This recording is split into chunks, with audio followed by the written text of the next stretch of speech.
Jumpa kembali di channel Om Bayu Putra. Pada kesempatan kali ini saya akan membuat video pembelajaran penjelasan tentang materi kependudukan dan lingkungan. Ini materi untuk kelas 9 peserta didik di SMP Negeri 3 Murung. Pada pokok pembahasan tentang kependudukan dan lingkungan, yang pertama kita berbicara tentang sensus penduduk. Sensus penduduk ini pada tahun 1990, 2000 dan 2010 itu secara berturut-turut menunjukkan bahwa jumlah penduduk yang ada di negara Indonesia itu pada tahun 1990 itu ada 178,6 juta jiwa. Selanjutnya pada tahun 2000 itu naik mencapai 205,1 juta, dan tahun 2010 menjadi 237,6 juta jiwa. Sensus penduduk ini dilakukan setiap 10 tahun sekali. Jadi data yang ada yaitu dari tahun 1990 naik ke tahun 2020 dan ke tahun 2010. Nanti kita akan bersama-sama mencoba untuk melihat data di website sensus penduduknya. Kebetulan ini tahun 2020 dan ini juga diadakan sensus penduduk pada tahun 2020 karena sudah tepat 10 tahun dari tahun 2010. Berdasarkan data yang disebutkan tadi, kita dapat mengetahui juga bahwa jumlah penduduk Indonesia itu selalu mengalami peningkatan yang cukup pesat dari waktu ke waktu, lebih tepatnya per 10 tahun. Nah, peningkatan jumlah penduduk yang ada di Indonesia ini juga tentunya tidak dibarengi dengan peluasan dari tempat tinggal. Nah, penduduknya bertambah tetapi tempat tinggalnya ataupun lahan pemukimannya tetap tidak mengalami peningkatan. Jadi bisa dibayangkan nanti apa yang terjadi pada suatu tempat ataupun wilayah yang jumlah penduduknya selalu bertambah setiap tahunnya. Nah, di sini bisa dilihat datanya. Dari kita fokusnya dari 3 tahun dari data dari 1990, 2000 dengan 2010. Jadi 30 tahun terakhir. Di sini tadi dilihat datanya bahwa pada tahun 1990 itu mencapai 178,6 juta jiwa. Selanjutnya pada tahun 2000 juga mengalami kenaikan menjadi 205,1 juta jiwa. Selanjutnya pada tahun 2010 itu mencapai 237,6 juta jiwa. Nah, ini diperoleh dari sensus penduduk. Nah, sekarang kita coba buka website dari sensus penduduk. Nah, di sini kita sudah masuk ke bagian sensus penduduk tahun 2020. Sekarang kita cari provinsinya adalah Provinsi Kalimantan Tengah. Oke, kabupatennya kita cari di sini adalah Kabupaten Murung Raya. Kita cek wilayah. Nah, di sini penunjukan peta wilayahnya di sini diambil dari, sebentar, kita akan cek dulu. Di sini diambil dari Google Map kalau dilihat. Nah, ini dia tampilan wilayah dari kota Puruk Cahu, Kabupaten Murung Raya. Nah, di sini bisa dilihat. Nah, selanjutnya kita juga bisa melihat nanti di sini sensus penduduk 2020.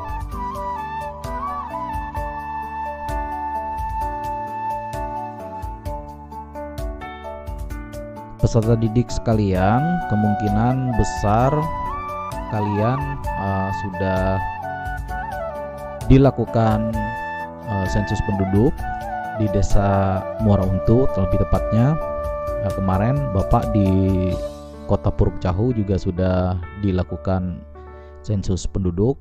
Ada petugas yang datang ke rumah memberikan formulir isian, jadi itu diisi, setelah itu dikumpulkan ke ketua RT. Nah, itu tadi sensus penduduk yang dilakukan oleh pemerintah kita. Nanti datanya akan bisa kita cek ataupun kita lihat setelah lewat dari tahun 2020. Nah, ketika semuanya sudah dilakukan pendataan secara menyeluruh. Di sini coba kita masukkan isi informasi Anda, katanya di sini diisi nama kota. Misalkan di sini Murung. Nah, di sini Murung Raya, kabupaten. Usia misalkan 33 tahun, pilih jenis kelamin. Kita mulai. Nah, di sini apa status pernikahan Anda? Di sini bisa diisi secara online. Misalkan ketik menikah. Anda adalah salah satu dari 30,38% penduduk laki-laki yang sudah menikah di Kabupaten Murung Raya. Nah, di sini dia memberikan data yang ada di Kabupaten Murung Raya. Sedangkan perempuan yang sudah menikah di wilayah yang sama ataupun di Kabupaten Murung Raya itu ada 29,82%. Ini bisa kalian sendiri buka di bps.go.id SP atau sensus penduduk tahun 2020. Jadi bisa kalian coba sendiri nanti di rumah kalian masing-masing. Bapak lanjutkan lagi materinya. Nah, selanjutnya dinamika penduduk. Perubahan jumlah penduduk dari waktu ke waktu itu dinamakan dengan dinamika penduduk. Jadi ketika ada perubahan penduduk yang terjadi dalam waktu ke waktu itu disebut dengan dinamika penduduk. Dinamika penduduk ini dipengaruhi oleh 3 faktor. Jadi 3 faktor yang mempengaruhi dinamika penduduk itu yang pertama adalah kelahiran atau natalitas. Yang kedua kematian atau yang disebut dengan mortalitas. Dan yang ketiga perpindahan penduduk atau migrasi.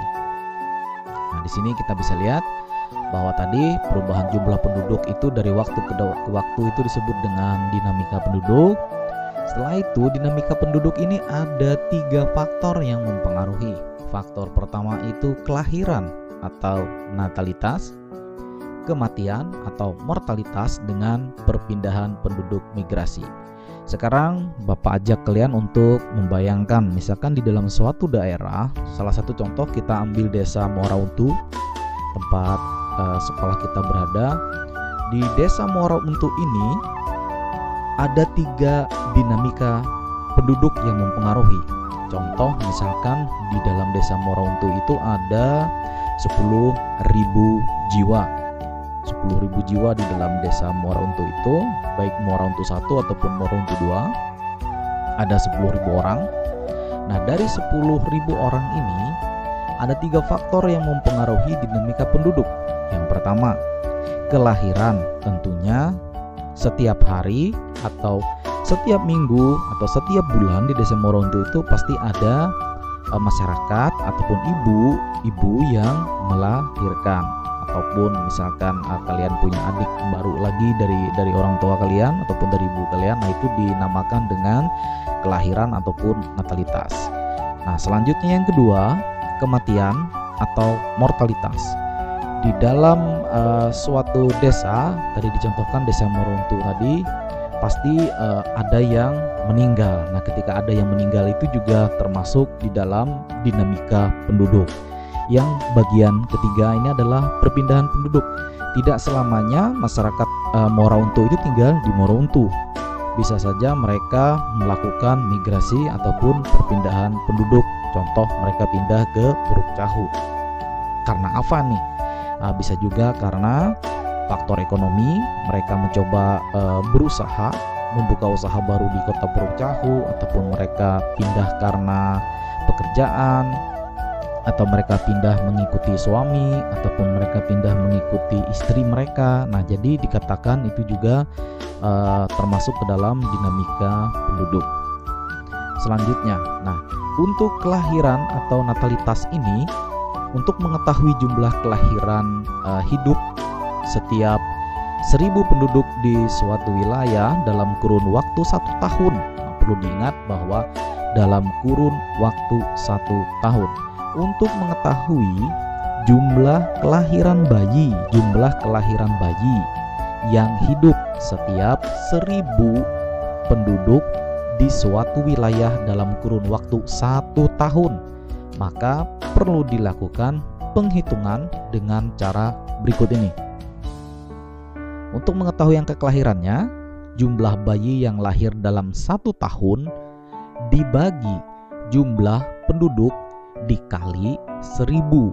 Sebagai contoh, Bapak selalu mengambil contoh yang ada di Desa Morauntu supaya kalian lebih mudah untuk memahaminya. Di Desa Morauntu itu dalam 1 tahun kalian minta data dengan kepala desa ataupun BPD, pengurus desanya. Kalian minta jumlah data bayi lahir dalam 1 tahun itu ada berapa bayi yang lahir.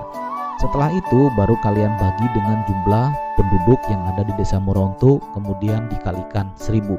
Di situ maka akan diperoleh angka kelahiran yang ada di Desa Muara Untu. Ini untuk kelahiran atau natalitas. Yang kedua, di sini kita bisa melihat ada hasil yang harus dicocokkan dari penghitungan tadi. Kalau misalkan kalian sudah mendapatkan angka dari penghitungan angka kelahiran ini tadi, yaitu jumlah bayi yang lahir dalam 1 tahun di Desa Morauntu dibagi jumlah penduduk yang ada di Desa Morauntu, kemudian dikalikan 1000, dapat angkanya, baru dicocokkan dengan data ini. Nah, apabila angka kelahiran menunjukkan angka kurang dari 20, nah, perlu diingat nih, kalau misalkan yang lahir itu ternyata angkanya kurang dari 20, maka dikategorikan di wilayah Desa Morauntu itu tergolong rendah untuk angka kelahiran dalam 1 tahun. Dalam 1 tahunnya dikategorikan rendah kalau yang lahir bayinya itu kurang dari 20. Tapi kalau misalkan dalam 1 tahun itu ada 20 sampai dengan 30 bayi yang lahir dalam 1 tahun, itu dikategorikan sedang. Nah, selanjutnya yang ketiga, apabila angka kelahirannya lebih besar dari 30, itu sudah termasuk ke dalam kategori tinggi. Jadi angka kelahiran yang ada di Desa Morauntu ketika dalam 1 tahun itu lebih dari 30 bayi yang lahir, maka dikategorikan angka kelahirannya adalah tinggi. Nah, selanjutnya kematian atau mortalitas. Nah, agar kita dapat mengetahui jumlah kematian di dalam 1000 penduduk di suatu wilayah dalam 1 tahun, maka dilakukan penghitungan seperti berikut ini. Untuk memperoleh angka kematiannya, jumlah penduduk meninggal dalam 1 tahun dibagi jumlah penduduk baru dikalikan 1000. Sebagai contoh, di Desa Morauntu, untuk mengetahui angka kematiannya, jumlah penduduk yang meninggal dalam 1 tahun kalian bagi dengan jumlah penduduk yang ada di Desa Morauntu, kemudian kalikan 1000. Dapat angkanya, baru kita cocokkan lagi dengan datanya.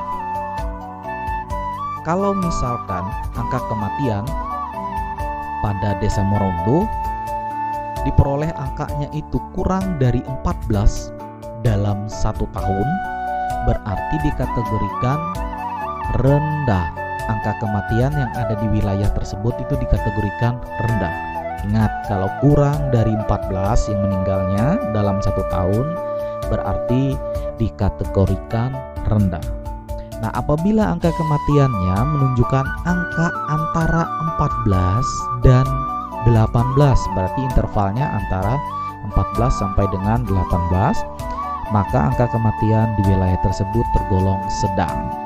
Nah, yang terakhir, apabila angka kematiannya lebih besar dari angka 18, maka angka kematian di wilayah tersebut tergolong tinggi.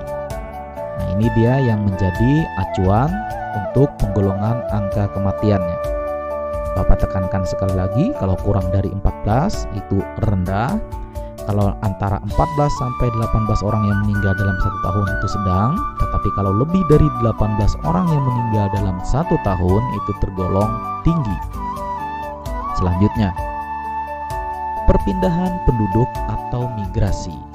Nah, sekarang Bapak ada pertanyaan sedikit, yaitu pernahkah kalian mendengar ataupun memiliki tetangga baru? Contoh, misalkan kalian tinggal di rumah di Desa Moronto itu, tiba-tiba ada tetangga baru nih yang tinggal di sebelah. Nah, pernahkah juga kalian menanyakan dengan tetangga tersebut dari mana asalnya? Kenapa dia pindah? Apa alasan dia pindah? Nah, ketika kalian mendapatkan tetangga baru yang tinggal di sebelah rumah kalian, berarti jumlah penduduk yang ada di desa kalian, di Desa Moronto itu berarti bertambah. Nah, bagaimana dengan nasib desa yang dia tinggalkan itu tadi? Tempat asal muasalnya, berarti dia mengalami pengurangan. Berarti di tempat kalianlah yang mengalami penambahan. Nah, sekarang apa kira-kira yang menyebabkan orang tersebut pindah dari desa asalnya pindah ke Desa Morauntu? Nah, itulah yang termasuk ke dalam perpindahan penduduk ataupun migrasi. Nah, dampak dari peningkatan jumlah penduduk terhadap lingkungan. Semakin meningkat jumlah penduduk, maka akan berpengaruh terhadap lingkungan. Sebagai contoh yang pertama, dampaknya adalah penurunan kualitas lingkungan akibat limbah dan sampah. Sekarang Bapak ajak kalian untuk membayangkan, misalkan di dalam suatu desa yang awalnya penduduknya hanya ada 100 orang, tiba-tiba mengalami kenaikan yang drastis menjadi 200 orang. Tentu saja di desa tersebut akan semakin banyak didapati limbah ataupun sampah. Nah, jadi dampak dari jumlah peningkatan penduduk tadi, yang pertama itu adalah penurunan kualitas lingkungan. Jadi karena semakin banyaknya sampah. Yang kedua, berkurangnya ketersediaan air bersih. Jumlah air dalam suatu tempat itu sedikit, tetapi orangnya semakin banyak, maka akhirnya airnya semakin sedikit. Semakin banyak orang yang tinggal, semakin banyak juga orang yang memerlukan air bersih. Yang ketiga, berkurang ketersediaan udara bersih. Nah, kenapa kategorinya termasuk ke dalam udara bersih? Semakin banyak orang di suatu tempat, maka akan semakin padat. Nah, semakin padat, kalau misalkan di perkotaan itu semakin banyak yang menggunakan kendaraan-kendaraan, pembuangan gas-gas sisa. Jadi itu yang menyebabkan udaranya menjadi kotor dan tidak bersih lagi, sehingga ketersediaan udara bersih itu semakin berkurang. Yang keempat yaitu berkurangnya ketersediaan ruangan dan lahan pertanian. Semakin banyak orangnya dalam suatu tempat itu, maka akan semakin padat manusianya, semakin sumpek, ketersediaan ruangannya juga semakin sedikit, serta lahan pertaniannya pun semakin sedikit. Kenapa lahan pertanian semakin sedikit? Karena semua digunakan untuk membangun tempat tinggal ataupun membangun bangunan yang diperlukan oleh manusia tersebut. Itu 4 dampak peningkatan jumlah penduduk terhadap lingkungan. Nah, sekarang kesimpulannya yang bisa kita peroleh dari pembelajaran kita pada hari ini, yaitu yang pertama, jumlah penduduk Indonesia itu selalu mengalami peningkatan dari waktu ke waktu. Ingat, sensus penduduk tadi dilakukan setiap 10 tahun sekali. Yang terakhir dilakukan itu di tahun 2010 dan dilanjutkan lagi setelah 10 tahun kemudian ada di tahun 2020 dilakukan sensus penduduk. Kalau misalkan kalian punya waktu, silahkan kalian datang ke kantor desa, tanyakan dengan kepala desa apakah di desa kalian sudah dilakukan sensus penduduk atau belum. Tetapi menurut Bapak itu sudah dilakukan sensus penduduk. Kenapa? Karena kemarin itu terakhir sensus penduduk itu pendataan kalau tidak salah itu bulan Agustus, antara Agustus dan bulan September. Yang kedua, dinamika penduduk itu adalah perubahan jumlah penduduk dari waktu ke waktu. Yang ketiga, dinamika penduduk itu dipengaruhi oleh 3 faktor tadi. Yang pertama kelahiran atau natalitas, yang kedua kematian atau mortalitas, dan yang terakhir adalah perpindahan penduduk ataupun migrasi. Nah, dampak yang terjadi pada lingkungan akibat peningkatan jumlah penduduk, pencemaran lingkungan oleh limbah ataupun sampah rumah tangga itu sudah jelas. Setelah itu berkurangnya ketersediaan air bersih, berkurangnya udara bersih, dan berkurangnya ruangan ataupun tempat tinggal serta lahan pertanian. Yang kelima, semakin banyak jumlah penduduk, maka risiko yang terjadi pencemaran itu juga semakin tinggi. Perlu kalian ingat, semakin banyak orang yang tinggal di dalam suatu tempat itu, maka tempat tersebut juga semakin tinggi risikonya untuk terjadi pencemaran di sana. Yang keenam, semakin banyak jumlah penduduk, maka jumlah airnya juga yang dibutuhkan semakin banyak. Nah, semakin banyak jumlah penduduk juga, maka ketersediaan udara yang bersih juga semakin berkurang. Semakin padat dia di suatu tempat tersebut, sehingga udara bersihnya juga semakin berkurang. Yang kedelapan, ketersediaan ruangan dan lahan pertanian juga semakin sedikit. Dan yang terakhir kesimpulannya adalah dari semua itu ciri-ciri air tercemar itu, yang pertama adanya endapan atau bahan terlarut, adanya perubahan suhu, setelah itu pH airnya juga berubah, warnanya, baunya, dan rasa daripada air tersebut. Demikianlah yang bisa Bapak sampaikan untuk pembelajaran kita pada hari ini. Semoga bisa kalian pahami bersama-sama. Kalau ada pertanyaan, silakan dilanjutkan pertanyaannya di Google Classroom ataupun di grup WA. Boleh kalian bertanya, tapi jangan lupa kalau ada waktu kalian datang ke kantor desa, coba kalian tanyakan berapa jumlah kelahiran dalam 1 tahun yang ada di Desa Morontu dan berapa jumlah meninggalnya masyarakat yang ada di Desa Morontu dalam waktu 1 tahun. Nanti kalian coba hitung sendiri, kalian akan memperoleh data berapa jumlah kelahiran dalam 1 tahun dan berapa jumlah kematian di dalam 1 tahun pada Desa Morontu. Demikian yang bisa Bapak jelaskan. Mohon maaf ketika ada salah kata dan tutur kata Bapak dalam penjelasan ini. Semoga penjelasan ini bisa bermanfaat untuk kalian. Tetap selalu jaga kesehatan, tetap selalu menggunakan masker ketika keluar rumah. Salam sehat dan salam sukses selalu. Terima kasih.